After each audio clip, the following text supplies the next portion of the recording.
Jeffrey. So, my lady, what we submit is that Section 38 creates a different relationship between the former partners or their estates. In other words, not the same one as existed pursuant to Section 5 of the Partnership Act, which is the full spectrum agency and authority and includes the right to continue the business, the trading business, whatever it may be, of the partnership. Section 38 defines a different relationship, and one has to bear in mind that throughout the case law, these two relationships are in tension. To what extent can you continue the original relationship, the full spectrum agency that is there for trading, when you are seeking to remain within the scope of Section 38 that is a different one? What is impermissible under the relevant and applicable law or the case law is to continue the original relationship. What you're continuing is a different one. Its purposes are not to carry on a business with a view to profit, but to wind up the affairs and to complete transactions begun but unfinished at the time of dissolution. We submit that it preserves all the rights and obligations of the partners to the other partners and to third parties, which is important in this equation, which are necessary for those purposes. No time limit, express or implied, is imposed on the relationship. The new statutory relationship continues as long as it is needed, and it is needed as long as the affairs of the partnership are not fully and properly wound up and its obligations and transactions are unfinished. As we saw from Lord Reed's citation of the dicta in Dixon, that the partners can complete what is left unfinished is what animates Section 38. And nothing in the section we submit suggests that winding up is complete on the first set of post-dissolution accounts. That would be inconsistent with the statutory purpose and the nature of a partnership relationship. Now, the appellant says that affairs are wound up within the meaning of Section 38, thus exhausting its operation, once accounts of post-dissolution accounts have been settled among the partners and the capital is repaid, whether or not those accounts have in fact brought into account all the assets and wound up the affairs of the partnership. And he says the Section 38 relationship simply expires. The partners have no remaining authority or duties. Now, what that would mean is not only would it expire for the purposes of the duties between the partners, but it would also expire for the purposes of fulfilling obligations to third parties.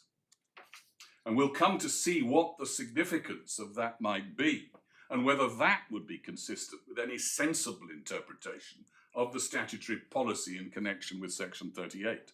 But the initial proposition itself, that this process under the two sections, Section 39 and 44, operates as a single terminating event to the relationship, the separate and different relationship that Section 38 defines, has no support, we submit, in the case law, and attributes to settled accounts a significance they have never possessed. A set of settled accounts in winding up a partnership is never settled or final, save for, and this is the critical qualification, matters that are covered by it. Winding up is an open-ended exercise.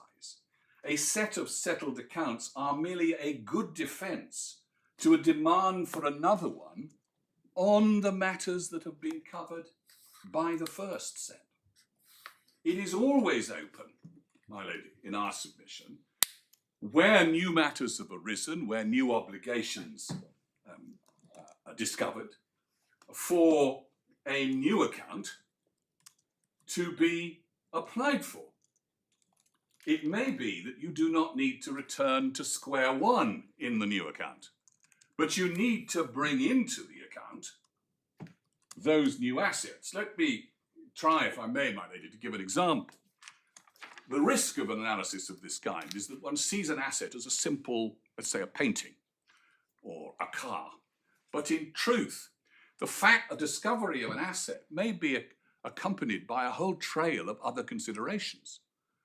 If you discover an asset that, let us say, has lain dormant in a bank or wherever it may be, the partners who consider it may say, well, yes, true enough, it has a value, but what about the costs associated with it, which we've also left out of account?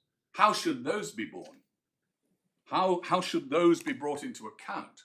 Now, it may well be that if you've already got a set of settled accounts, you have a formula to start with.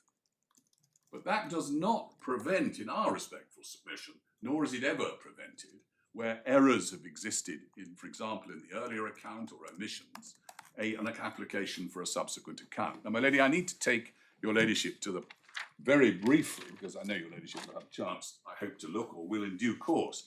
But may we go to the Lindley and Banks paragraphs on this, which have something to say about it at tab 29. The question one is asking at this point is, are a settled accounts, even if thought to be final by those who have participated in them, what are they final for? Our submission is final only for those matters covered in them. And that principle,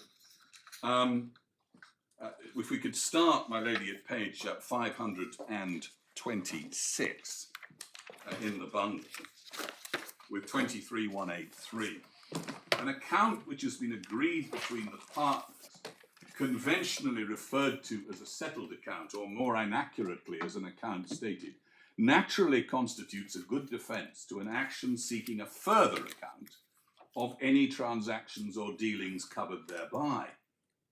But no more than that. Lord Lindley summarised, and I won't read out what Lord Lindley said. I needn't go to 184, but perhaps I can take you to 185. Equally, where no account has been settled up to the dissolution, where an account has been settled up to the date of dissolution, it does not mean that the partners have foregone their right to have a full dissolution accounts taken thereafter without reopening the settled account. The corollary is that it cannot be assumed that an amount shown as due to a partner in a settled account is necessarily payable to that partner, since it may be affected by subsequent accounts which have not yet been taken. The propositions in this paragraph were endorsed and applied in Wild and Wild. And if one then goes on to the circumstances of how settled accounts might be reopened, settled account will not be disturbed in the absence of a specific direction, but such a direction may be obtained if fraud, misrepresentation, or errors can be proven. Under the section errors, where errors affect the whole of a settled account, a new account will be directed unless the account has stood unimpeached for many years. And Lord Lindley again has to say, account long settled will not be reopened in toto. The utmost which the court will then do will be give leave to surcharge and falsify. And there are cases in which, in consequence of lapse of time, the court will do no more than itself rectify particular items instead of giving leave to surcharge or falsify. And at 189, in any other case, permission to serve notice of objection to specific items in the account will be the only available remedy. An item omitted by mutual mistake will normally be put right. However, the mere fact that they're treated in an improper way or improperly omitted, not our case here, is not in itself sufficient to induce the court to reopen a settled account. If the partners knew about those items, no fraud or undue influence can be proved, be inferred they were dealt with in an agreed manner. So the errors must be positively identified and proven.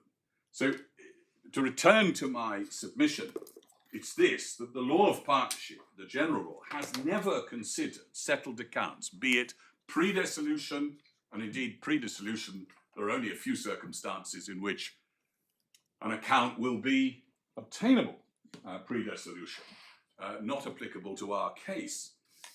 Might I interrupt? Just ask. Yes, my lady. Please, Jeffrey. These passages that you've just read, Yes. given effect to in section 29, which I asked Mr. Cohen about before lunch. Yes, my lady. Because there are references to reopening and the court doing this and that. But my lady, mechanism? I need to check this. But we tentatively and conditionally submit that section 29 is a late amendment to the Act and may not apply to this situation. I think that's why when we considered it, I hope not wrongly, we took the view it wasn't applicable. And it may be, my lady, I need to return on that issue. But there were amendments, I think, in 2017 to the Act to create specific form of special limited partnership. Would you forgive me if I don't have the terminology at my fingertips? To which section 29 we think applies. At a quick glance, the cases that are, most of the cases, if not all of the cases referred to, apart from footnote 504, are old cases which predate the enactment of legislation. Yes. According to the copy that we've been provided with in the bundle, section 29 in the form we've got it was inserted by an act with which, of course, I'm immediately familiar, the Economic Crime and Corporate Transparency Act of 2023. Yes, it was. It was. Yes, it may not, and so 17 is far too early. It's quite a recent amendment. I think there may have been earlier amendments, my lord, and I'm afraid, my lady, that I'm not in a V on section 29. It's something I think both parties have not included in the analysis, and we would need, I think, perhaps to reconsider it if it was thought to be influential to your... Well, I was just a bit curious about how it fitted into all of this analysis. This isn't obviously my area, so I'm just asking ignorant questions here. Well, my understanding is that it reflects an amendment made later, post this limited partnership, applicable not to this partnership, but I would need to give your ladyship detail of that, and if your ladyship directs, we can certainly submit something in writing specifically on that point. I would be grateful, I think, from my perspective, if you both were to submit something in writing specifically about section 29. That's what I was and to do it in short order and also very succinctly. So I'm talking about only 2 pages of A4 and not in minute print. Because this is not a huge point, but just to bottom it out so that we understand and know the relevance or the irrelevance of this. And what day of the week is it? It's Wednesday. Given that it's a very small task, I would be grateful if it were possible to submit that by 4 p.m. tomorrow. We'll do that, my lady. Yes. Is that doable? It is, my lady. If it helps, in the original 1909 Act, there was a section 6.4, and what that section did was to apply all of effectively the provisions of company law in respect of winding up to limited partnerships. So it will be the same effect as 29. It's just been articulated in terms of applying company law. But we'll put all of that in writing. Thank you very much. We will too. So, maybe we could agree on it. So a short note, and if you could agree, that would be even better. Thank you very much. So, my lady, the submission I'm making to your ladyship is that settled accounts, even characterised as final, has never been final. Any distributions can only be on the basis that if a subsequent liability arises, some may have to be repaid. If an asset comes to light, a further distribution may be possible. And if it were not so, my lady, addressing the policy point my learned friend has argued for this morning, if settled accounts so-called, or accounts stated so-called, were final, then far contrary to what has been submitted to your ladyship this morning about consistency with a purported policy of this statute to bring winding up to conclusions swiftly, many partnerships would have to be advised to be extremely careful before they swiftly wound up their affairs, because they might find that having agreed a set of accounts post-dissolution, thus terminating, according to the appellant's case, all power and agency between the remaining partners, that they were then left bereft of any power to carry on with what Lindley and Banks describes as a necessarily open-ended exercise. And that would mean that the partnerships would not be conducive to the statutory purpose. It's because settled accounts, so-called, are not final that partnerships can get on with resolving outstanding matters between them. And I've already submitted to your ladyship about the garage mechanics under the arches. Can I pose this issue to your ladyship? In Dixon, your ladyship will recall that 8 years after the dissolution of the partnership, a partner went to a bank and withdrew because it had been, the sum of money had been lodged by executors of an estate to satisfy a debt to a landowner. But the landowner had been unable to provide the necessary bond or agreement which made good the debt. So the executors entrusted a sum of money releasable on the certificate of the partners. Now, my lady, in that case, how was the bank to know that the partnership, if my friend is right, and the authority of that partner had terminated on the agreement of a settled accounts and the repayment of capital, how was the bank to know? The bank might well know that the partnership had been dissolved because that has to be notified. But in an informal partnership, we take an even more extreme case. How would any third party, under an obligation to release on the signature of a partnership, authorised signature, know whether or not there had been, on the appellant's case, a winding up and accounts had been settled and final? They simply wouldn't, in our respectful submission.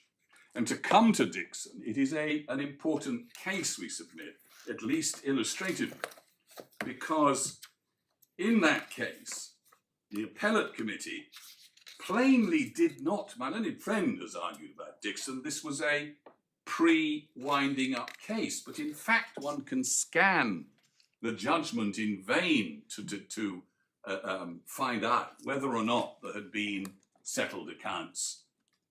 It was simply treated by the appellate committee, my lady, as irrelevant. Their lordships, Lord Shaw and Lord Wrenbury, simply didn't regard it as relevant. If it had been relevant, then, and my friend had been right in his arguments, they would have been bound to consider whether or not A, B and C partnership had wound up in the sense that they had produced a set of settled accounts and the partners had been divided their proceeds. But in that judgment, my lady, there is simply no reference to it. The section was needed, said their lordships, while there were unfinished affairs of the firm, which could not, as their lordship said, be properly wound up without those affairs being dealt with. And my lady, those affairs may include long-term obligations. According to my learned friend, what has to happen in those circumstances is you simply don't settle any accounts at all. You have to keep the winding up process formally running. But as I've said, how would the bank know? The relevant sections, I wonder if we could just look at Dixon quite quickly, my lady. It's in... Yes. It's at tab 6.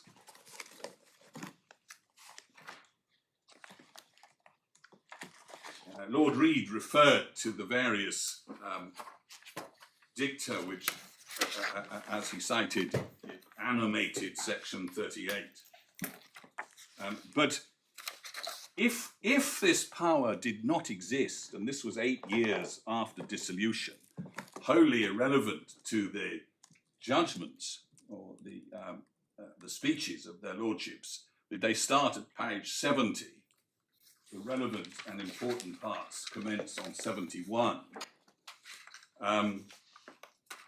The important point, said Lord Shaw of Dunfermline, this is the second main paragraph, the point of the case accordingly is whether the transaction of endorsation of this receipt and uplifting of the money was part of the affairs of the partnership. That's the only relevant question, not whether there had or had not been a settled account and a repayment of capital 8 years later. And accordingly, whether the signature of the firm was a necessary incident to the winding up of those affairs. The learned counsel for the appellant submitted it wasn't. His lordship differed. And what he said was this: in all commercial and even legal circles, an immediate arrest of business would necessarily result from the change of the personnel of a firm. So it does sound, my lady, at that point, that is what one is dealing with here is that the business is being carried on, albeit with changed personnel. Whether you consider it from the point of view of a solicitor's firm or, say, a stockbroker's firm, instant and in some cases almost inextricable confusion would ensue.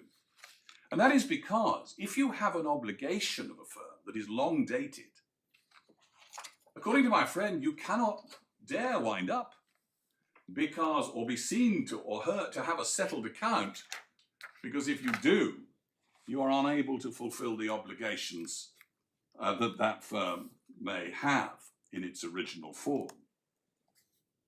And so it said that settled law was crystallized by section 38, entitling a surviving partner or a partner of dissolved firm to continue the mandate resting on each member and to sign the firm in any matter relating to the affairs of the concern.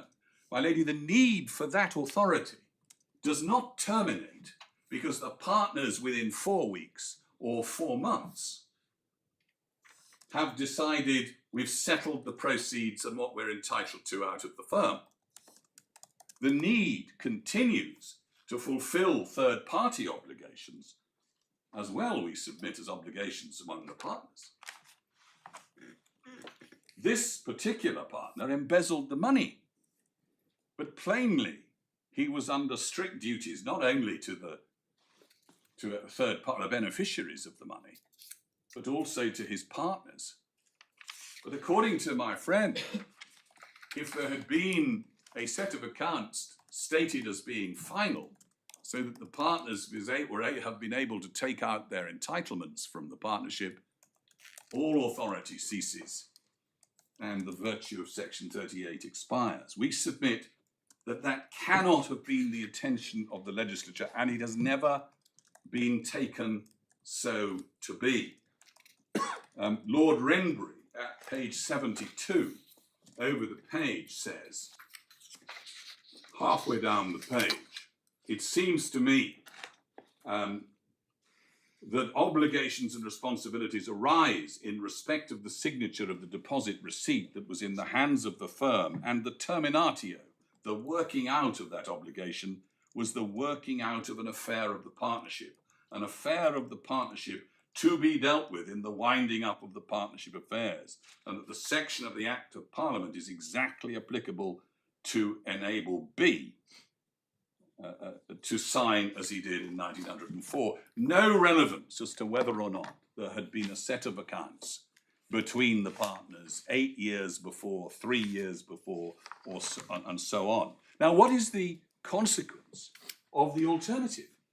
The consequence of the alternative and the exhaustion of the statutory provision as contended for by the appellant is dealt with at page 68. And indeed, it's not dissimilar entirely to the consequence the appellant argues for in this case. At page 68, halfway down, their lordships, or this is, I think, this is the Lord Chancellor, considers what the alternative would be. And he says as follows, about 5 lines up from the middle paragraph, Of course, if anything which happened which made that signature impossible, the beneficiaries, those who are entitled to the money, could bring an action against the bank alleging that it was impossible to get the signature owing to circumstances which had occurred and claiming they should have the money as being the beneficiaries. But of course, my lady, the purpose of the statute is not, it doesn't exist because there is simply no alternative to Section 38, as Mr. Cohen contends. It exists to enable both the obligations inter partes, the partners, and obligations to third parties, entirely innocent and strangers to any partnership disputes, can be properly fulfilled in the interests of both expediency and efficiency. And of course there may be an alternative, as there may be in this case, but the section is not interested, nor the legislature, in whether there is some other form of approach that might be taken. In this case, all the beneficiaries. But how cumbersome might that be? How difficult might that be? And as I've said already, and I'm extremely reluctant, and I shouldn't repeat myself, but allow me this one occasion to do so, how would the bank know that there had been some settlement, particularly in the case of partnerships, where there is very little formality indeed? So, my lady, we submit that the view one must take of Section 38 is not to impose upon it the rigid formalities that can be culled from an analysis of various provisions of the 1890 Act. What the view one has to take is to regard it and its statutory purpose as running with the obligations, both mutual between the partners and to third parties. There is no single terminating event. It will not be infrequently be the case that the relationship between the partners ends in acrimonious dispute. If the steps necessary to complete existing obligations or to further winding up had to be taken, as the appellant contends, with the agreement of the partners, as his lordship said in Dixon, instant and inextricable confusion could ensue. Why? Because a recalcitrant partner, my lady, would be able to thwart the others. One might say it wouldn't be rational, but my lady, partnership disputes are often not rational. Rather like that other form of partnership, which often hovers in one's mind in considering these things, marriage. The fact of the matter is, my lady, people are not always rational when they break up a partnership, be it commercial or any other.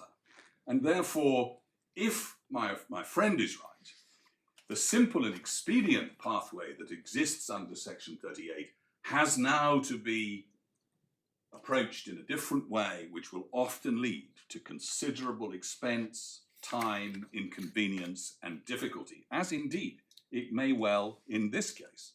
Because in this case, as your ladyship knows, many of the limited partners are outside the jurisdiction and extinct corporations and would have to be restored to the register. We submit, therefore, that the attempt to impose an artificial finality on the statutory relationship is unnecessary, not consistent with the spirit of the law in this field, and not consistent with the statutory purposes. The partners are yoked together, to coin the phrase used by the appellant, only so long as necessary to fulfill their obligations to third parties and to each other in gathering the assets and laying to rest their original relationship. My lady, I've hesitated, and I'm probably doing something unwise to say it, but it has been an inevitable analogy in one's mind. When two people break up in a marriage, they never fully and finally lay to rest their relationship. They may have children, they may have cats, they may have family photographs. The nature of relationship as of the relationship of partnership as a legal concept is fundamentally different from that of a limited corporation. These are simply, we submit, the consequences of their continuing personal and commercial relationship and of the unlimited joint liability, which under Section 9 of the Act, of course they have, characteristic of partnerships, and in limited partnerships, characteristic of the general partner. And this is the critical submission I make to sum up our point on this. The effects of their relationship expire not by one single terminating event, but as the practical possibility of further assets and obligations being discovered recedes.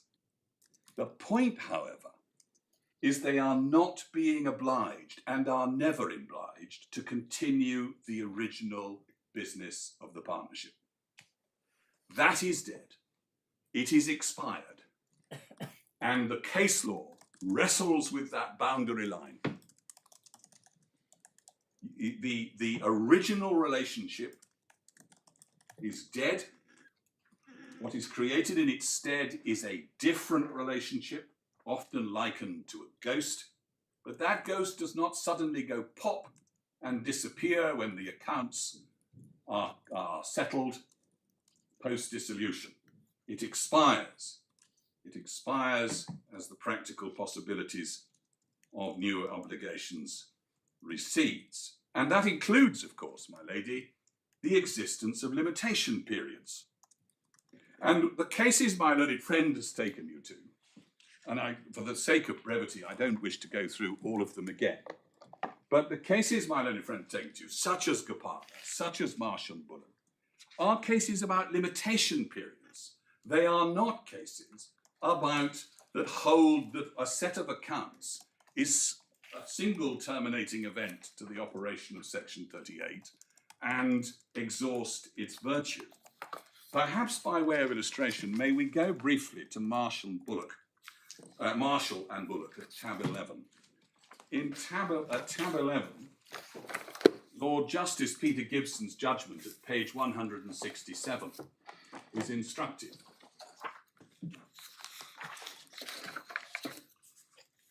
What his lordship says at 167, 4 lines up from the bottom of the second paragraph, the authorities show that unless the case is an exceptional one, the court will not allow one partner to seek to recover from another partner a sum which is referable to a partnership asset save through an action for account. So there is the fundamental principle. And it's equally, my lady, in Hurst and Brick, what Lord Millett said.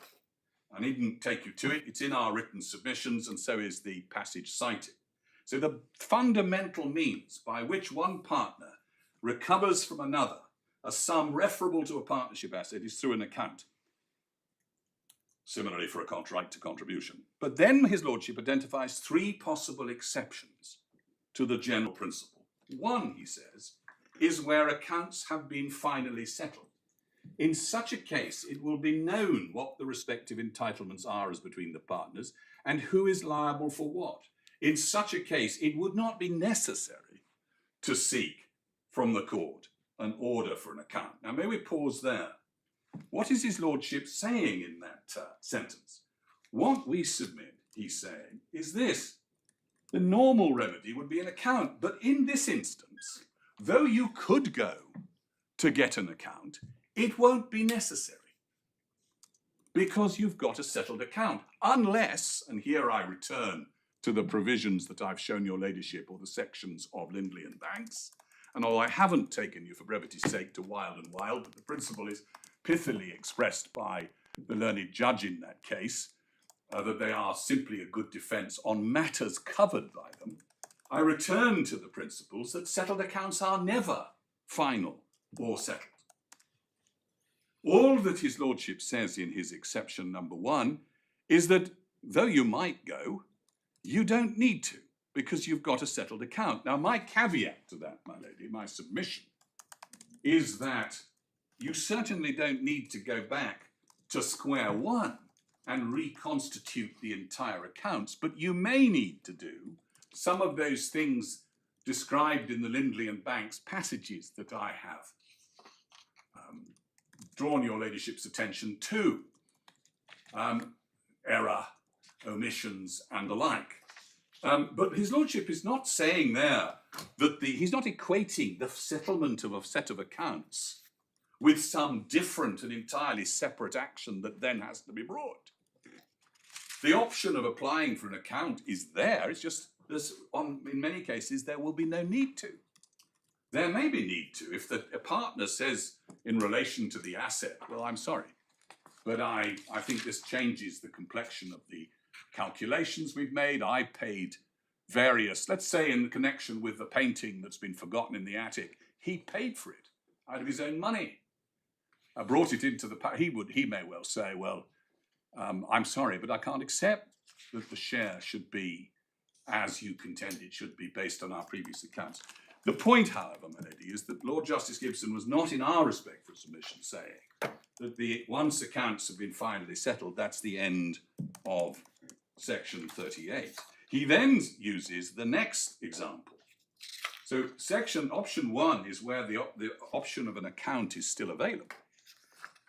Option 2 is where the asset falls in and it's more than 6 years after the dissolution of the partnership. Now that's a limitation point, my lady. He's not saying the final settlement of accounts has some magical virtue in terminating all authority between the partners.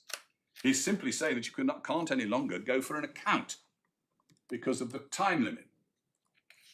And there it may be that you have to bring a separate action.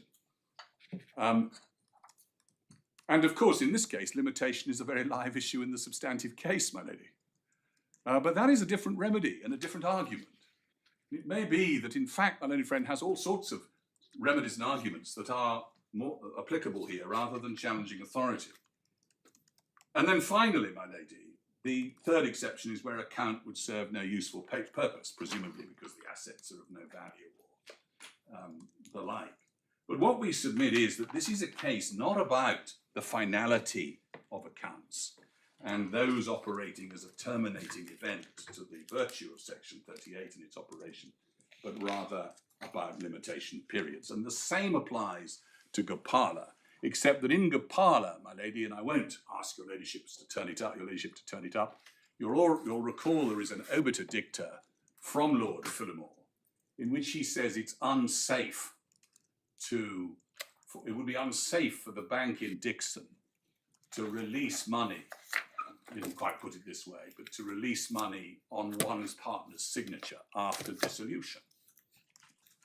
What he never has in mind, and what he never addresses, is section 38. Gopala is simply no authority on section 38 at all. It may be that his observation about the practical unwisdom of a bank or anybody else releasing money to one partner after dissolution still holds good regardless of section 38, my lady. Certainly would if my learned friend is right with his arguments that somehow or other the third party has got to find out or guess whether there have been settled accounts that are and final. But so in our respectful submission, the arguments that are made simply don't hold water. Graham's trustees, my lady. Before you go on, in Yes. relation, and you said you weren't going to take us to Gopala, but what do you say, if anything, about what is said on page 85 of the bundle 495 of the report? Yes. The rule of law then is the following, and the first proposition is all mutual rights and obligations have been discharged, and then it turns out that something turns up, put it that way, and how that should be dealt with is that it should be divided between the partners in proportion to their shares in the original partnership. Do you have any observation about that? Well, I mean, what we say, my lady, about that is, what his lordship says, if a partnership has been dissolved, the accounts have been wound up, each partner has paid what he has to contribute. The mutual rights and obligations having thus been all discharged, that is under section 39 and 44. And then it turns out there was an item, forgotten, valueless, which falls in. The expression falls in suggests it falls in its partnership property. It ought to be divided shares of the original partnership. That is Lord Justice Peter Gibson's exception 1. It's that it's not necessary to seek an account. You could do, you're in time to do so. Accounts are not final on the principles that I've submitted to your ladyship about them. But you don't need to. It just ought to be divided between the partners in those shares. All that's happened is they've all had their divisions and their proceeds in connection with the matters that have been covered by those accounts.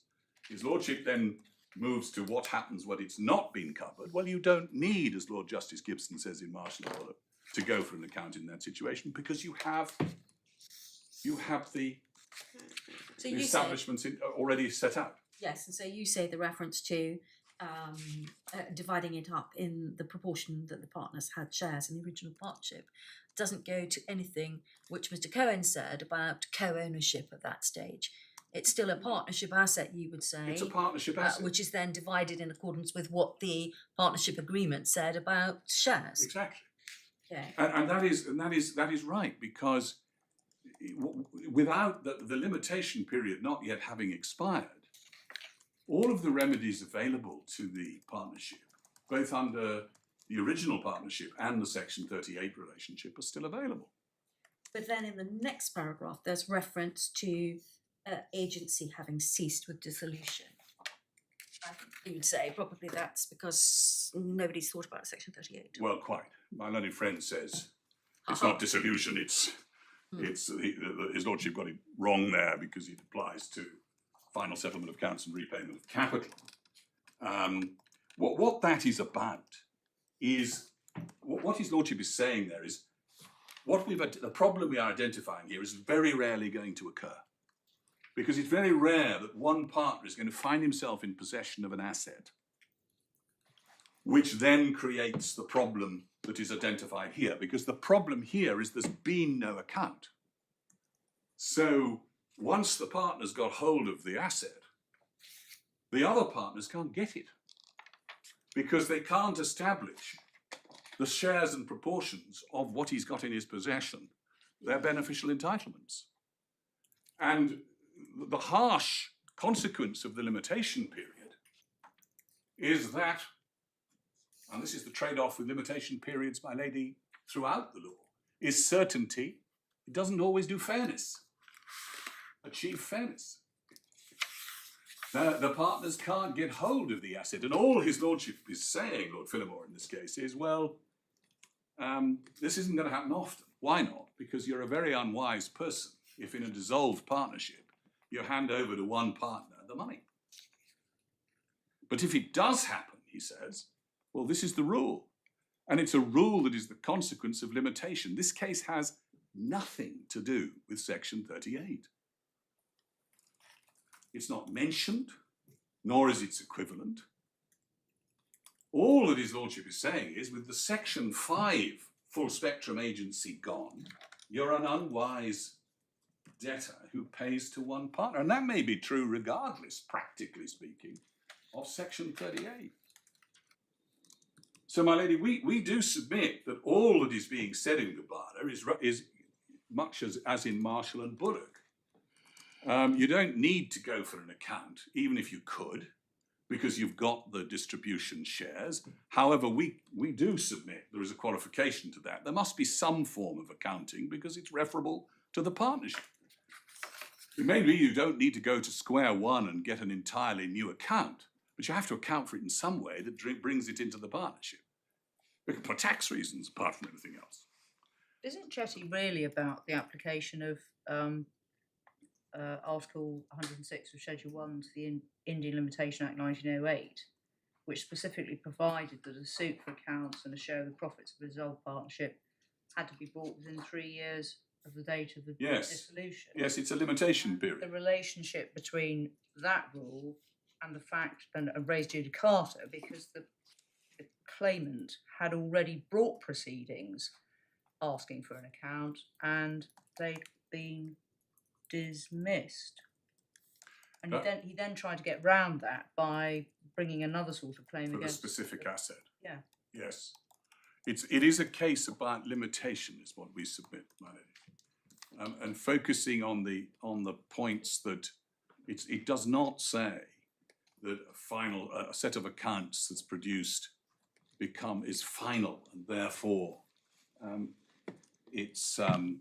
the operation of Section 38 is dead, because Section 38 just was never in point here. Well, it hadn't been had it been enacted? Well, even the Indian equivalent was never in point. Yeah. That was Sir Frederick Pollock who had worked on that for India. Yeah, so there's some suggestion that the English legislation was based in part on the Indian code. That's it. Well, that was Lord Reed in the MVF Marigold. So, Melody, I wonder, conscious of the time and my obligation to Elisabeth to complete in good time. I know I've got to deal with necessity, but may I make one or two other points about length of time? On the appellant's case, if the action is begun immediately before dissolution, it's not suggested, I think, that the appellant could not see it through to completion. It might continue for several years, or even be resolved later than one which is discovered only after the known assets are divided and then commence and paid out. The length of time that litigation may take to resolve the action and thus to complete the affairs of the firm is irrelevant, we submit, to the construction of the statute, although maybe not to its application for the reasons I've given, because a long, protracted continuation of the original business of the partnership may well be relevant to whether you're inside the scope. But windings up not uncommonly do take time. And BMF trading in Abraxas is one example. In the context of litigation, it can take time. The timing issue arises only when you are attempting to continue, as a statutory matter, a matter of relevance to the application of the statute, when you're attempting to continue the original business. Like in Bogani, where what was in point there was one partner wanted to continue the original business right up until the completion of those hotel developments, yoking in, as the appellant would put it, the other partner who disagreed and who felt there was an alternative way of dealing with it, and shorter. And what Sir Andrew Moritz said in that case was simply this: if the partners can't agree to carry that on, which they could, well, I don't think it's right to compel them to work together to complete those developments if there is an alternative. That's all that case stands for. It's fact dependent. It's particular on its facts, and all Sir Andrew says in that case is, well, in this particular case, it can't be right to force them to continue. That is a mile away from this case, where the right of action is accrued before dissolution. The general partner is entrusted with the duty, and the only one under partnership agreements, to bring proceedings. And if they were partners in a general partnership, they would have a right to be indemnified, but the limited partners are already. So there is no yoking in to anything in this case. However, my learned friend's solution would yoke them no less effectively in our submission. My learned friend's solution, the appellant's solution, is to say, well, they must all collectively bring an action, or alternatively, they must be joined as defendants. Now, it may be that the burden of being joined as a defendant is light, but it's no more efficacious removal of uncertainty, suspense, and being yoked together as the master held than the position contended for by the respondent, which is that for these purposes, Section 38's operation continues. It doesn't free them from uncertainty. All it does, all Section 38 does is ensure that if such an eventuality arises, an obligation outstanding, an affair of the partnership unresolved, the relationship subsists sufficiently to deal with it expediently in the interests of both third parties and partners. Now, my lady, may I move to the next limb of the argument? I could have taken your ladyship to all of those cases like Myers. We submit Myers. Can I just summarise in this way? Myers has got nothing to do with this. It's simply certain property had remained partnership property after dissolution. That's what the issue was. And whether the partnership could be revived to make it so. The partnership was dead, there'd been an agreement. I know your friend said there's no evidence of agreement, but the judgment read carefully shows that the properties had reverted to their original tenancies in common, and were held by the partners in their own right. That plainly was done as part of the agreements on dissolution, and all Mr. Justice Chetty was saying in that case is, well, you can't make it partnership property when it is no longer. And that's what Myers is about. Property, right of action is property. The reference for that is Henderson. It's in the bundles. This was always partnership property. And its prosecution has nothing to do with the continuation of the original business. The recovery of a debt owed, the prosecution of a cause of action, as here for breach of duty and fraud, is not the continuation of the business of the original partnership. It has to be dealt with in some way, we say. It's plainly necessary to instruct lawyers and incur other professional costs for the purpose of the action, but there's no difference between that and selling land and instructing surveyors and solicitors in conjunction with selling land. These are necessary incidents of endeavouring to bring in the assets of the partnership. There are various other cases relied upon, my lady, like Wakefield. All of them turn on their own specific legislative context, like the Trademarks Act, and I think National House Building versus Henderson is relied on. But my lady, we submit that the case law, therefore, there may be some reliance on other provisions. For example, it's said under Section 4, subsection 3 of the Limited Partnership Act that the life of the partnership, the continuance of the partnership, a limited partner shall not withdraw capital. But I've addressed your ladyship on that. But the consequence of that is simply you lose the full exemption that you have under the statute. You're liable up to the very vestigial capital that is usually in these kinds of funds contributed. So let me not detain your ladyship longer on those matters. Let me move to the question of what is necessary.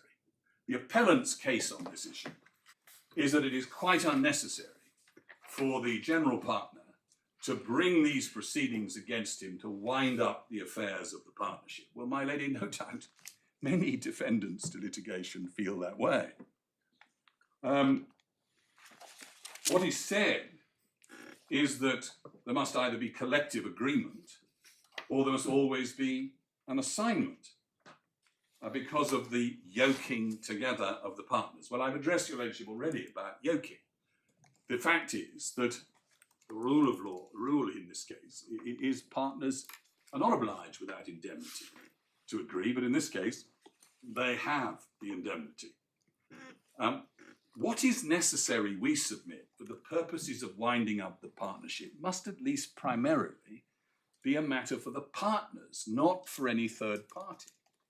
Section 38 provides for the mutual authority and agency in respect of and among the partners. Now, my lady, this is a point, just as the first point is of statutory construction. The question is, for the purposes of the construction of the statute, on the first point, is the partnership fully wound up in the sense that all outstanding affairs are completed within the meaning? And the second point is, first point I think that I submit may arise is whether or not it's open to a third party to intervene in this and say, well, it's not necessary. Now, we don't go that far. The master didn't go that far, and we don't. But it is an open question, we submit, as to whether or not this section really allows a third party to come in as it were, on behalf of the other partners. My learned friend evinced a great concern for the other partners in his submission to your ladyship. But really, if the other partners aren't bothered or are otherwise indemnified, it is a bit odd, we submit, that a third party should be able to say it's not necessary. The master held that it will be rarely that a third party will be able to say that an action taken by the partners pursuant to section 38 is unnecessary or departs from the touchstone of reasonableness, citing Murphy J.A.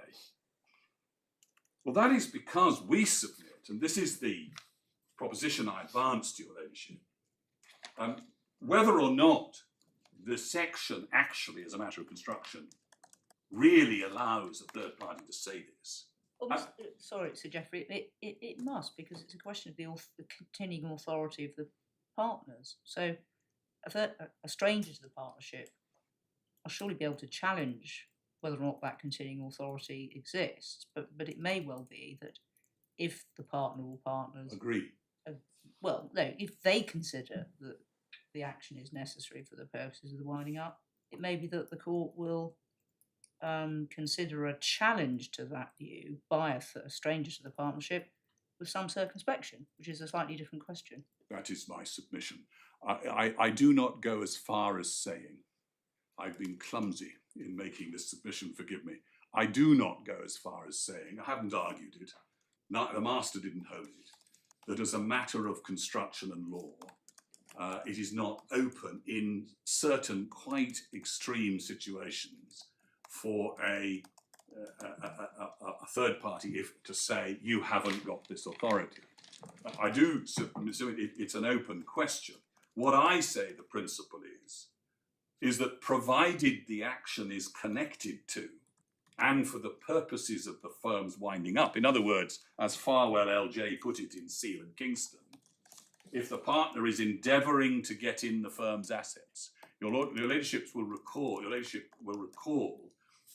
that case, the debt existed, one partner had given him a release, the other partner said, no, I still think the claim is a good one, didn't cover it. And what Farwell LJ said is, if you're endeavouring to get in the assets of the partnership, then it's not open to a partner to stay the proceedings or sabotage them by not serving the affidavit of documents if he's been given an indemnity.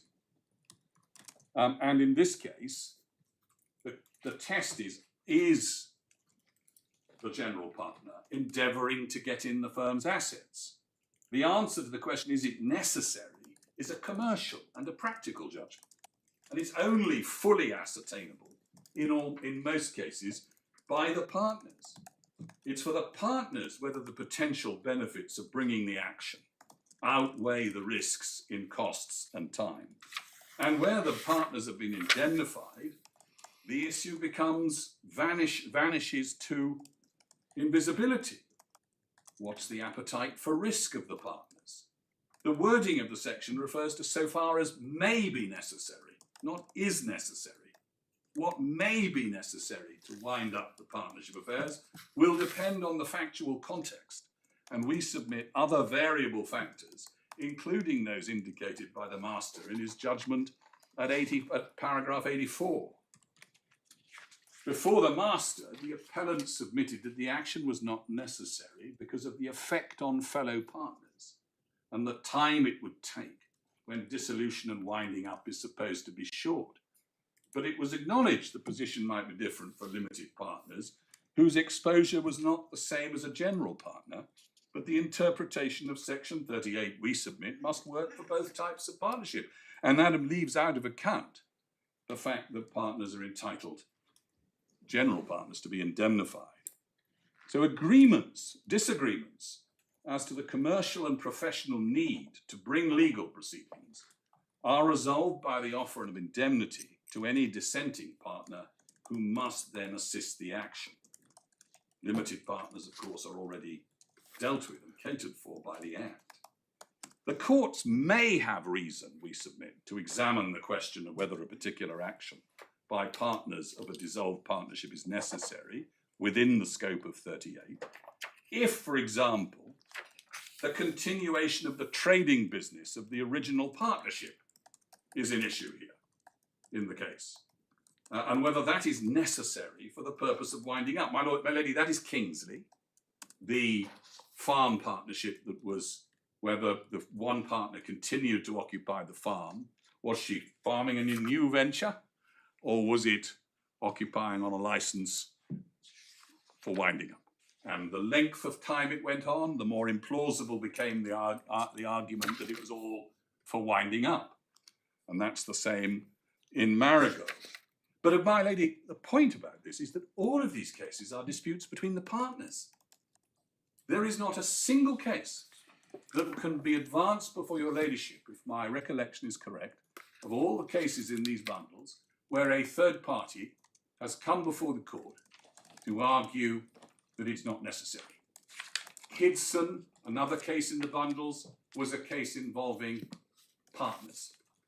In those cases, they'd retired, and they argued it had already been a winding up, there'd been a merger, and the action just wasn't part of any winding up, and the learned judge agreed.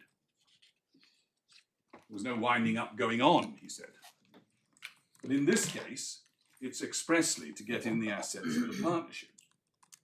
It's only if the asset was not part of the partnership affairs at all, or obviously nothing to do with winding them up, that an issue might arise, we submit, about the capacity to sue in the name of the partnership. But this is plainly not such a case. Unknown to the partners, the cause of action plainly arose during the partnership, not afterwards like in Sue Hoy. It's plainly connected to the winding up because any damages will be recovered for the benefit of the partners. It's perfectly reasonable, we submit, for the purpose of winding up the partnership's affairs to regard it as necessary to prosecute the claim. And it's up to the partners whose resources and time are required to decide if it is necessary, not the appellant. The Belgravia nominees case, the Bogani cases were each disagreements between the partners. And of course, you've seen Murphy J.A.'s views about, in that context, of what it might mean, reasonably required. I've submitted on Bogani that this was a specific matter to the fact that no agreement could be found, and these were continuing the original business of the partnership. So the appellant, we submit, attempts to conflate the partnership's right of action here with a new bargain or transaction and the continuation of the original business of the partnership. He says the availability of the parallel action involving all partners is sufficient in itself to make this action unnecessary. But if that, of course, if that point is pursued, and to be fair, I'm not sure it was, but if it is, I don't think it is now, because I think what was said is you've always got to assign. My learned friend case now is you've always got to assign. But we respectfully submit that in, I think it was Sir Andrew Morritt, kept open that very issue. Does your ladyship recall the paragraph where Sir Andrew Morritt says, I'm not going to conclude on the matter as to whether or not it necessitates a compromise. There may be cases where, if the partners dispute it among themselves, over settlement, for example, my lady, suppose there is an offer of settlement. You can quite imagine one partner coming to the court to say, this settlement's a good one, and it's just not necessary for us to go on prosecuting this action. And the other partner saying, no, I think we shouldn't stick, we should twist. That might well be an issue, but we're just not in that area. The partners are not in disagreement. There's no evidence they are at all. They're indemnified anyway. They only stand together.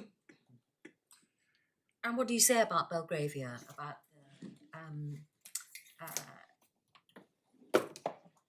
the broader interpretation of necessary, reasonably required? Well, we would submit that Justice of Appeal Murphy is correct. As between the partners, these are commercial and practical judgments. Mm. The partners may have facts to their knowledge that a third party can't possibly know. This may not even be the question of what the risk-gain equation is very difficult objectively to have a measurable test, which is what the master said. How do you measure this test?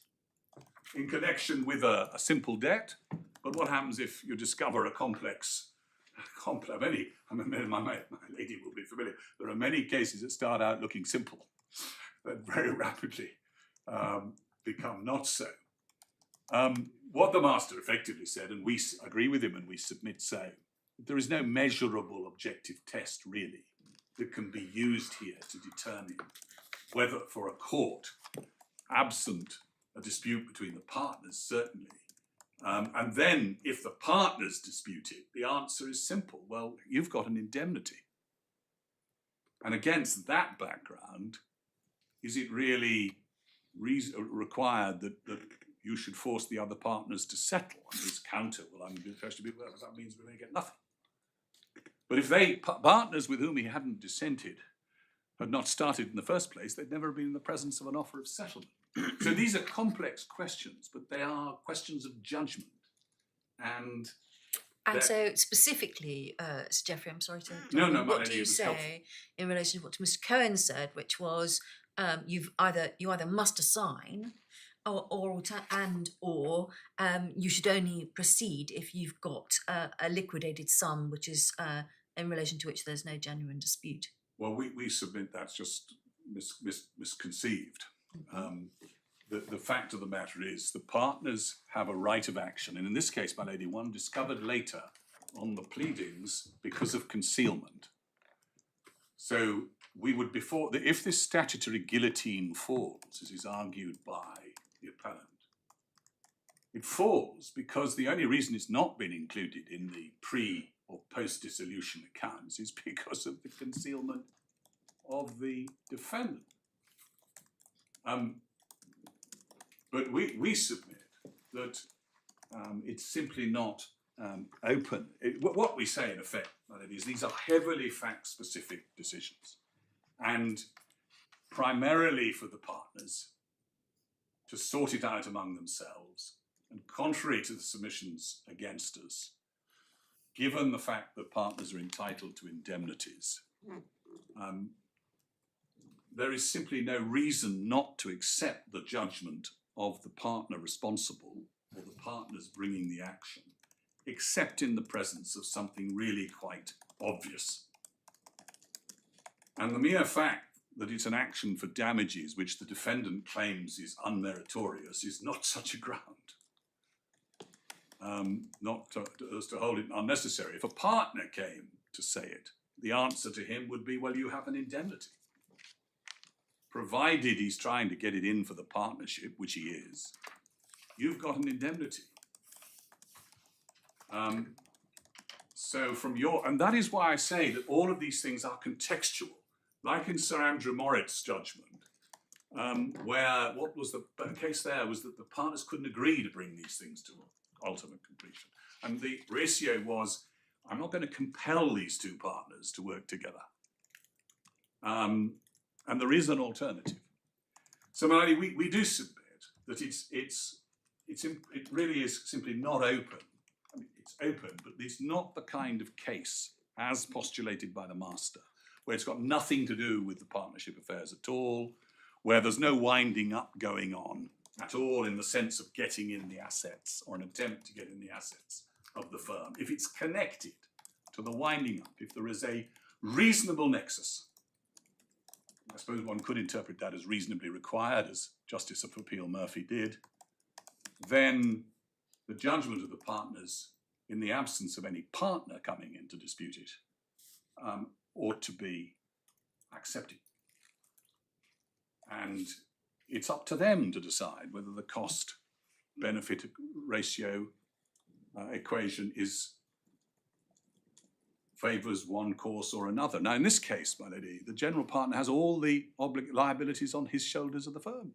He has to pay. If he wants to bring it when none of the other partners is exposed to risk at all, why should he not be permitted to, in the name of the firm? Which is the rule I took you to in Seal and Kingston. So, my lady, on the question of what is necessary, those are our submissions. There is a great deal more, but it is in the written submission. And your ladyship, I know, has them and will be able to review them. Unless I can assist your ladyship's or lordship further, those are my submissions.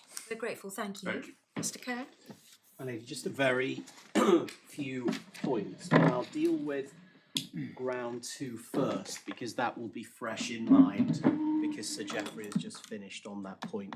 The first observation I want to make is, my lady put to my learned friend that the options were assign or liquidated sum. Of course, that does miss out the important third option, which is willing claimants or unwilling defendants, which was precisely what happened in Belgravia. The reason ultimately that the appeal succeeds in Belgravia is not because of Section 38 or the Australian equivalent authority. It's because the other partner, it's two-partner case, the other partner can be joined as an unwilling defendant. So very important to have that point well in mind. It can't be right, can't in any event affect statutory construction, but it's not right to think that because a cause of action might only be sold for a modest sum, that ties the hands of the partners. The point is, why should unwilling partners be shackled when they can make a choice? So very necessary to have that in mind. My learned friend says that there is not a single case where a third party, i.e. not one of the partners, has made the necessity argument in resistance to authority. Belgravia is that case. It was the defendants in that case who were opposing the joinder of the unwilling partner. So that, I'm afraid, is simply wrong. The next point is it's suggested that there is effectively an indemnity because the partners here are limited partners. I don't agree with that. They've had their capital back, dealing with the facts of this case for the moment. So they are exposed to the limit of their capital. There was no evidence, I don't think, before the master as to what their capital contributions actually were. Some of these partners, even now, even as we're standing in this court, don't know that their names have been lent involuntarily to this action as claimants. But the point is that it can't affect the general approach to Section 38 when we're dealing with the typical use of limited partnerships, which is as an investment vehicle. Many limited partners will have enormous amounts of capital invested, and so once that capital comes out, they would be heavily exposed. The shackling argument is one that invariably applies to the test of necessity. I'll come back now, if I may, to point 1. I'm saying nothing for the moment about the Section 29 point because you've asked for some submissions in writing about that, so I'm parking that entirely. Yes. And I'm coming back to ground 1. Now, my learned friend uses the example of marriage, or the analogy of marriage. I simply want to make this observation. It's in a sense a good analogy and in a sense a bad analogy. It's a good analogy because it reflects a difference between the limited company or the LLP on the one hand and partnership on the other, which is that partnership has an element, a very important element of personal relationship. To that extent, I accept what he says. But marriage does come to an end on divorce because there is a final settlement of accounts equivalent, which is either making a deal with your prior spouse or allowing the court effectively to give judgment on what that deal should be. Whereas on my learned friend's analysis, it might not be that the former partners are still required to share a bedroom, that takes it too far, but they are certainly still kept in some kind of half relationship where they are yoked together for some purposes. And you can see why, if one goes to Linley and Banks in the authorities bundle, tab 29, page 539, and what Mr. Banks does there is set out a number of principles in respect of winding up. And I'll just point you to two of them, because of course, as we know, the bundle of rights and liabilities, the fiduciary duties, continue during the winding up period. 25.112, principle 15, the partner cannot retire from the partnership once a dissolution has taken place. Principle 16, and this deals with a point made in my learned friend's skeleton, which isn't quite right. Once the winding up is complete, each partner will in general be entitled to start up a business of the same nature as that carried on by the dissolved firm, either alone or in partnership with others. It may, however, be that a partner will have this right before the completion of the winding up. So the authorities are, and I've looked at them, are entirely unclear about whether a partner might choose to compete during the period of winding up. Intuitively, one would think if the bundle of fiduciary rights and liabilities remain, then competition would be impossible. But it seems to me that there have sometimes been tolerant attitudes taken, because self-evidently, if one is, for example, a partner in a professional services partnership which is in runoff and you can't take on any new business, then it might be a rather punishing exercise to not be able to generate fresh profits for yourself for a limited period of time. But certainly the fact that the rights and liabilities continue is a very important reason why we say they've got to come to an end pretty quickly and at a certain point. And that certain point is final accounts. My lady, we had a debate earlier about section 43, the conversion to debt, and whether that applies only in a situation of a constitutional change or a full dissolution.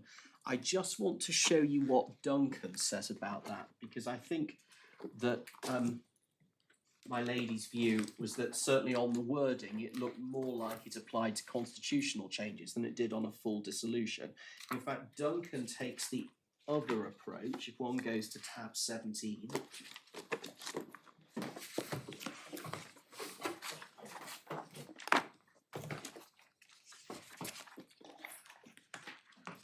and it's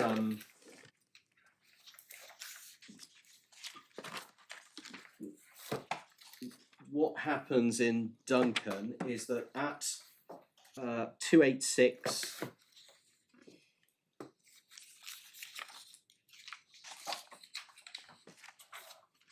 paragraph 50, letter C, one conclusion which might be drawn is that section 43 is not intended to apply to a dissolution where there is to be a winding up. So that, just by way of introduction, shows you what the judge is dealing with. 51 and 52 explain why the judge disagrees with that. And I won't invite you to plough through all of that now, but certainly the view of this judge in Duncan is that section 43 does so apply. And in Linley and Banks, there's also a quotation of a Singapore Court of Appeal decision which takes the same view. Now, I'm not suggesting that the judgment of this court is going to hang on the question of whether section 43 does or doesn't apply on a dissolution, because I say it's obvious by way of the general approach to a partnership share that it's on the winding up, that sort of sui generis indefinite right to anything converts to a certain share of the partnership assets, and that's the important point. The next point is this: you were shown or told about seal and edge loan, and it was suggested to you that even during the currency of a partnership, although it might be possible to drag along another partner to bring litigation, they had to be offered an indemnity so that they were protected. And one has to be very careful about that proposition for this reason. That assumes that there is no partnership agreement, because typically what one finds in a partnership agreement is that some or all of the partners will have authority to bring a claim. If the court looks at HBL Kidson's, which is in this authorities bundle at tab 19, it's dealt with in our written submissions, but HBL Kidson's was precisely such a case, commercial court decision of, as he then was, Judge Mackey, a managing partner who did have authority under the partnership agreement brought a substantial claim on behalf of a whole load of retired partners who were not very happy about it. And they were not happy about it because they were all exposed. There was no question of an offer of an indemnity, because what the managing partner said was that he had authority under a partnership agreement. Now, in fact, in the event, what happened in HBL Kidson's is that Judge Mackey interpreted the partnership agreement and said that, in fact, on the language, the managing partner didn't have the authority to do what he did. But what that shows you is that there will be many cases where the partners are exposed to liability on the decision of one partner to bring litigation during the currency of a partnership. Interestingly, subject to a point about exposure only to the degree of withdrawn capital, the very case in front of you is one of them, because you will, as you will have seen from the partnership agreement, during the currency of the partnership here, it's the general partner who has authority to bring litigation. So Seal and Edgelow is really a bad example. It just doesn't deal with the common situation which arises. Whilst you have HLB Kidson's open, it's useful to have a look at paragraphs 18 and 19. Because what the managing partner said was that if he didn't have authority under the partnership agreement, he had it under section 38. And can I just invite you to read how quickly Judge Mackey disposed of that argument in 18 and 19.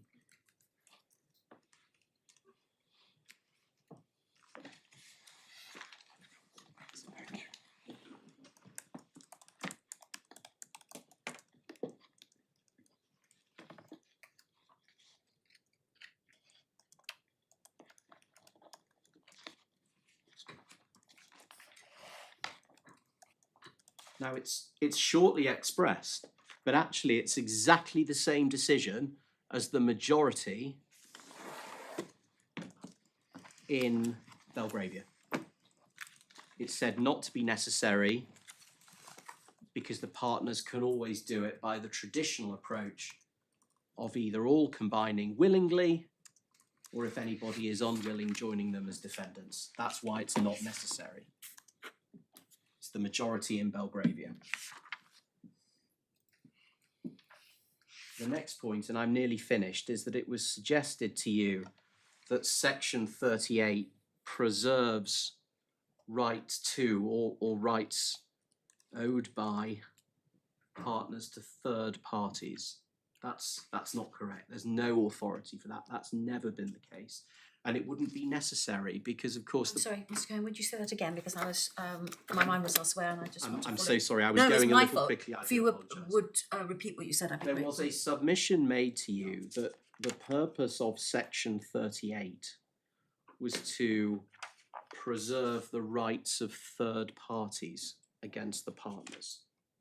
That's rather come stage left because that's not foreshadowed in any of the written submissions. That's wrong. It's obviously wrong because rights as between third partners and partners are directly owed because the partnership is unincorporated. So you wouldn't need any statutory provisions to deal with rights and liabilities as between partners and third parties. And those rights are unchanged by dissolution and unchanged by winding up. Section 38 is dealing with the position as between the partners. It's doing nothing in respect of rights and liabilities between partners and third parties. My lady, I wonder if I could just assure my own friend and your ladyship that I did not certainly consciously intend to submit that it preserved the rights of third parties. What I think I did submit was that it was there to enable the partnership to fulfill its obligations to third parties expediently and efficiently. I did never meant to suggest for a moment that it preserved any kind of substantive obligation between the partners and the third. It's simply a provision that enables the efficient and expedient fulfilment of them. Well, I think on that issue then peace has broken out, at least, because I agree with that. And I did make the submission to you that in fact what Section 38 is far more about is making sure the bridge gets built, if that is the obligation of the partnership. It allows for that purpose one partner to drag the others along, but that's a very different proposition, saying they can be dragged into litigation for their own supposed advantage. Now, the next point is you heard quite a lot of submissions about a final account not being a final account at all, and you were shown some extracts from Linley and Banks. Every word you were told about that is wrong, and that's because the section of Linley and Banks that you were shown is dealing with the position between partners during their partnership. Self-evidently, an account during partnership is only dealing with the subject of the account. It can't be dealing with anything else, because you can always ask for another account during the currency of the partnership. It says nothing whatsoever about final accounts following dissolution. If we go back to the extract from Linley that you were shown, it began at 23,183. I'm sorry, you're going to have to take me to the tab. It's tab 29, Yep. and it's page 526.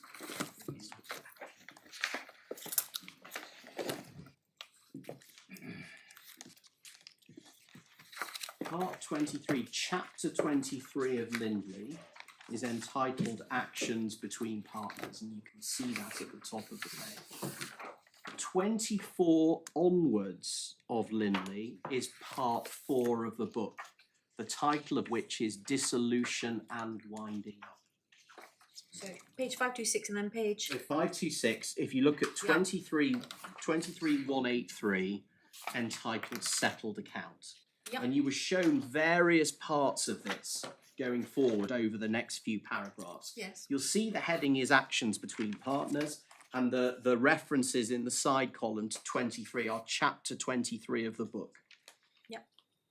From chapter 24 onwards is part 4 of the book. Part 4 of the book is entitled Dissolution and Winding Up. So what you are being shown is the position prior to dissolution. And so much is in any event clear, because if you look at 23,185, equally, where an account has been settled up to the date of dissolution, it does not mean that the partners have foregone their right to have full dissolution accounts taken thereafter without reopening the settled account.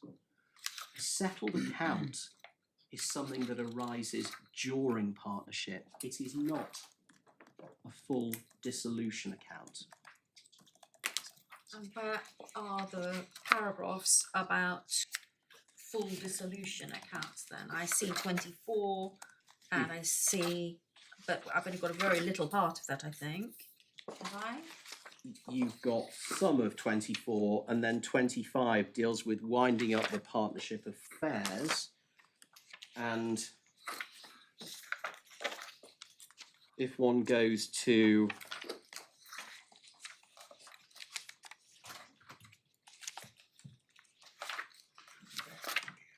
yes, 25,108.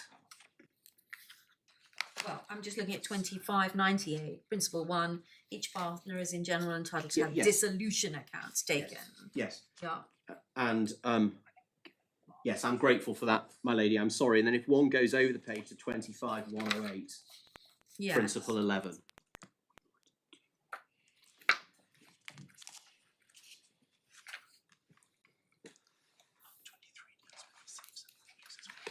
Now, I absolutely agree that if partner A says, well, actually, I think that full dissolution account cheats me out of money, I think it's been wrongly prepared. Of course, he or she has a right of action. He or she can bring a claim for an account.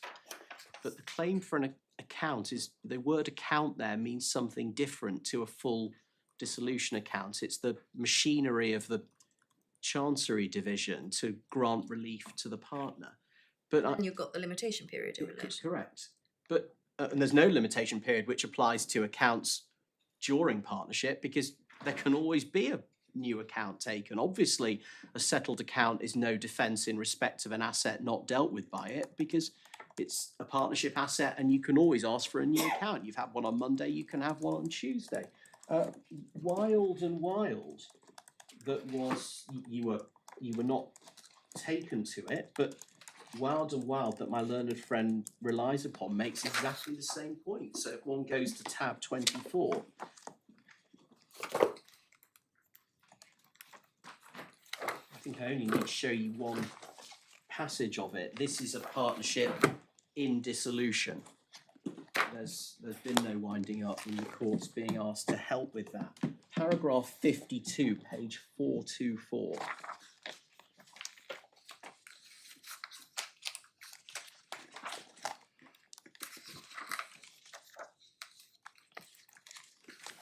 In fact, it tells you very precisely what the position is. Could I perhaps invite the court to read that paragraph 52?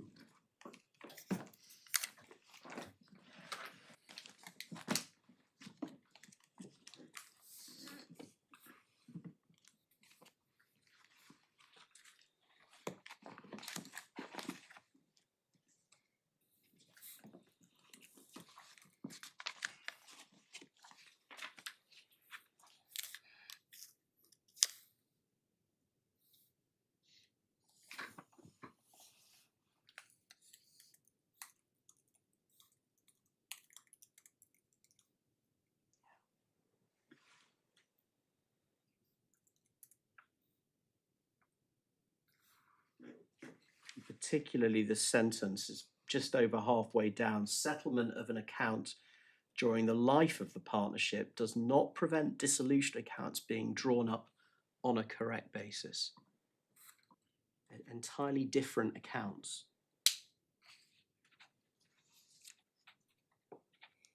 And then,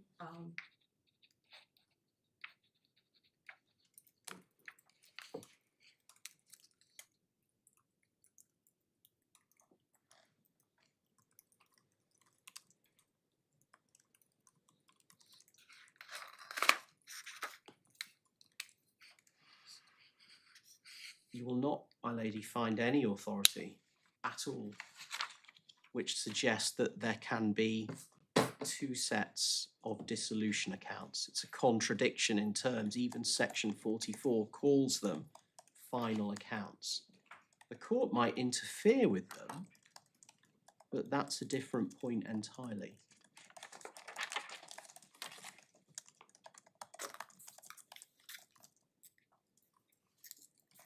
And it's also the reason why in Gopala and Marshall, when it is suggested that because of the unfairness of it, one partner after a winding up may be entitled to a share of an asset that falls in, that is not by bringing a claim for an account.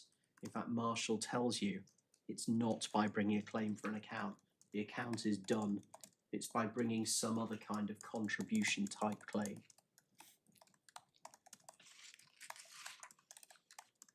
So I regard that as a particularly important point, because quite a lot of emphasis is put by the respondent on accounts being, they say, some sort of open-ended exercise relying on Linley. But Linley absolutely doesn't say that. They're referring this court to the wrong chapters of Linley, dealing with something going on during the life of the partnership, not dealing with final dissolution accounts. The next point is another point that came along rather stage left, which is that there's an issue relating to third parties. How would a third party know that the partnership had been either dissolved or wound up? Well, there are provisions in the Partnership Act about precisely that. Slightly odd they're not referred to in Dixon, actually, but 36(1) of the Partnership Act says this: where a person deals with a firm after a change in its constitution, and I regard that as being a reference also to dissolution, he is entitled to treat all apparent members of the old firm as still being members of the firm until he has notice of the change. So there are defensive provisions for third parties, and going hand in hand with that. Why do you say that covers dissolution? That isn't what it says, is it? Well, because there is, we would say, a change of constitution at the point of dissolution. It rather comes back to the argument about section 43 and the same sort of debate about what that's referring to. But there's a change of constitution because there's been a dissolution, and that does affect the partnership relationship.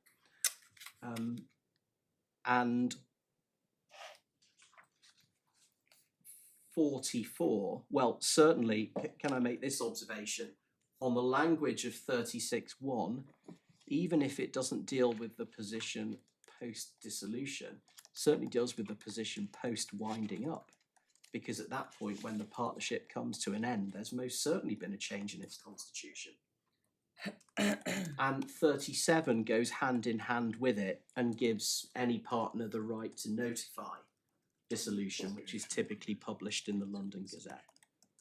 So there were always, whether they worked very well might be another question, but there were always defensive provisions in terms of the position of third parties and making public the fact that one's partnership had come to an end. I suspect it really isn't necessary to determine that for the purposes of this appeal. It's really a side wind. I only have, I think, 2 points left to make. Dixon. What my learned friend says about Dixon is the House of Lords regarded the fact that there was a winding up as irrelevant. There is no mention anywhere in Dixon of there having been a winding up or any submission having been made to the court that there'd been a winding up.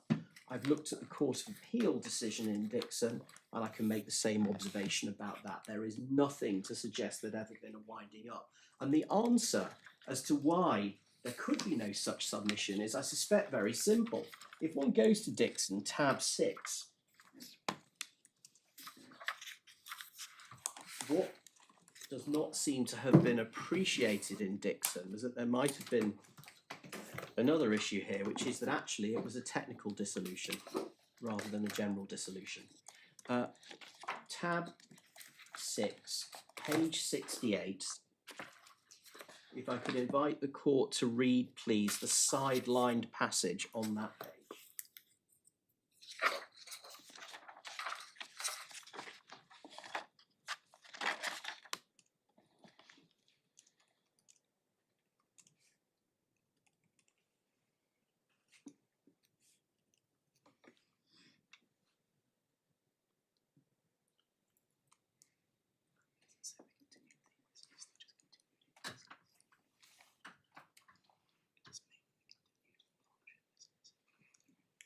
So it looks like a law firm with changing partners rather than there being a winding up, as one would expect on a general dissolution. But in any event, the point doesn't matter because there was no winding up.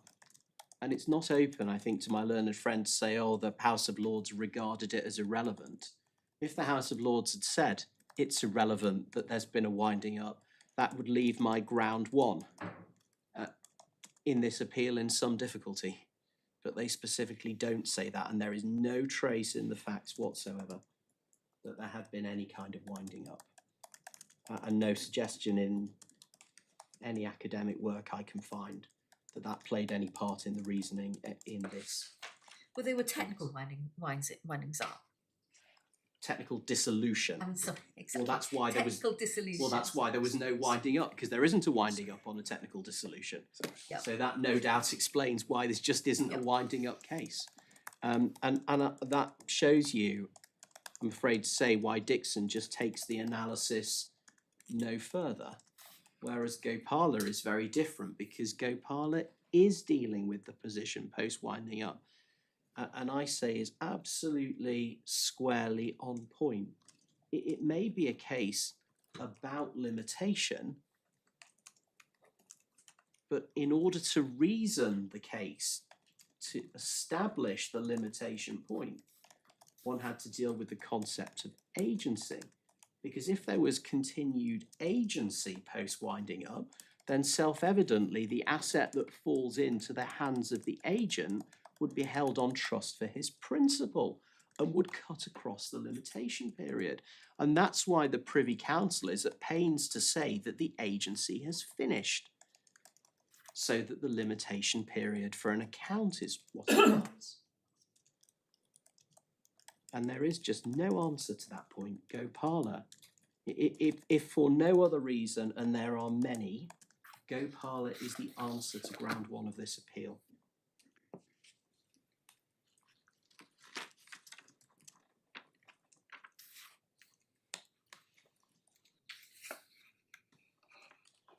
Unless I can assist the court any further, I'm grateful for that opportunity.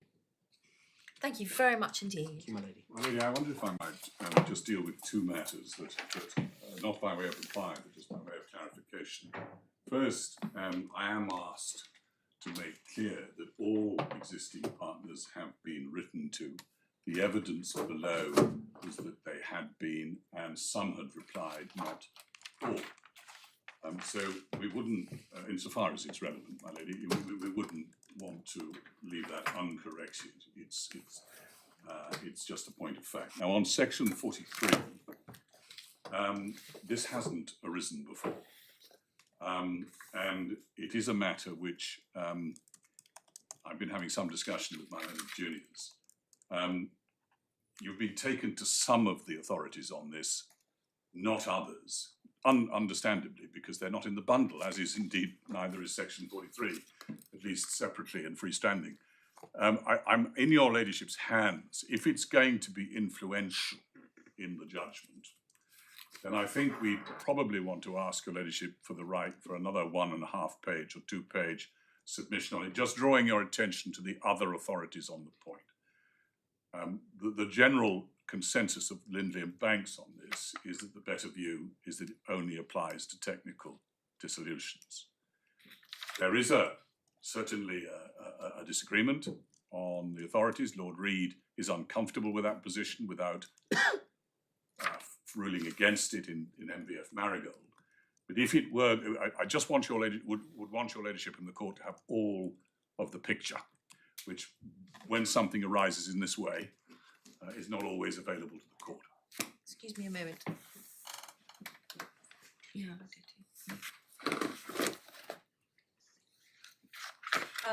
thank you, Sir Geoffrey. We think that would be helpful, but only a very short note. Can we just include it with the other one? It'll probably be no more than 3 or 4 paragraphs. But I think also that obviously it would be appropriate if Mr. Cohen had the same opportunity. Oh, quite. Yes, I wonder if I could just ask you for first thing Friday morning instead of tomorrow. Does that affect? First thing Friday morning, meaning 9? by 10 a.m. on Friday. Yes, Thank I'd be you. very grateful. Thank you. And just so that it's, I suspect nothing will turn on it, but so that it's common ground, my understanding is that insofar as partners have been written to, that was not before this claim began. I don't think it matters. I'm grateful. Thank you very much indeed. Thank you for your helpful and interesting argument. Thank you too for the huge amount of work, I'm sure, which has gone on in the second and third rows. So thank you to you all. We will reserve our judgments, you'll be pleased to hear. I think you'll be pleased to hear. And you'll be fully aware of how things are dealt with in this court. a draft will be circulated, drafts, and I just want to bring all of your attention to the embargo, which we take extremely seriously. Please do not find yourself in a difficult position in relation to the embargo. And then, as you'll also be very well aware, hand down these days is also electronic. We ask you to try to agree consequential matters, and to the extent that you are unable to do so, please put in short written submissions in relation to them. Thank you very much indeed. Thank you, Mark. The prize table.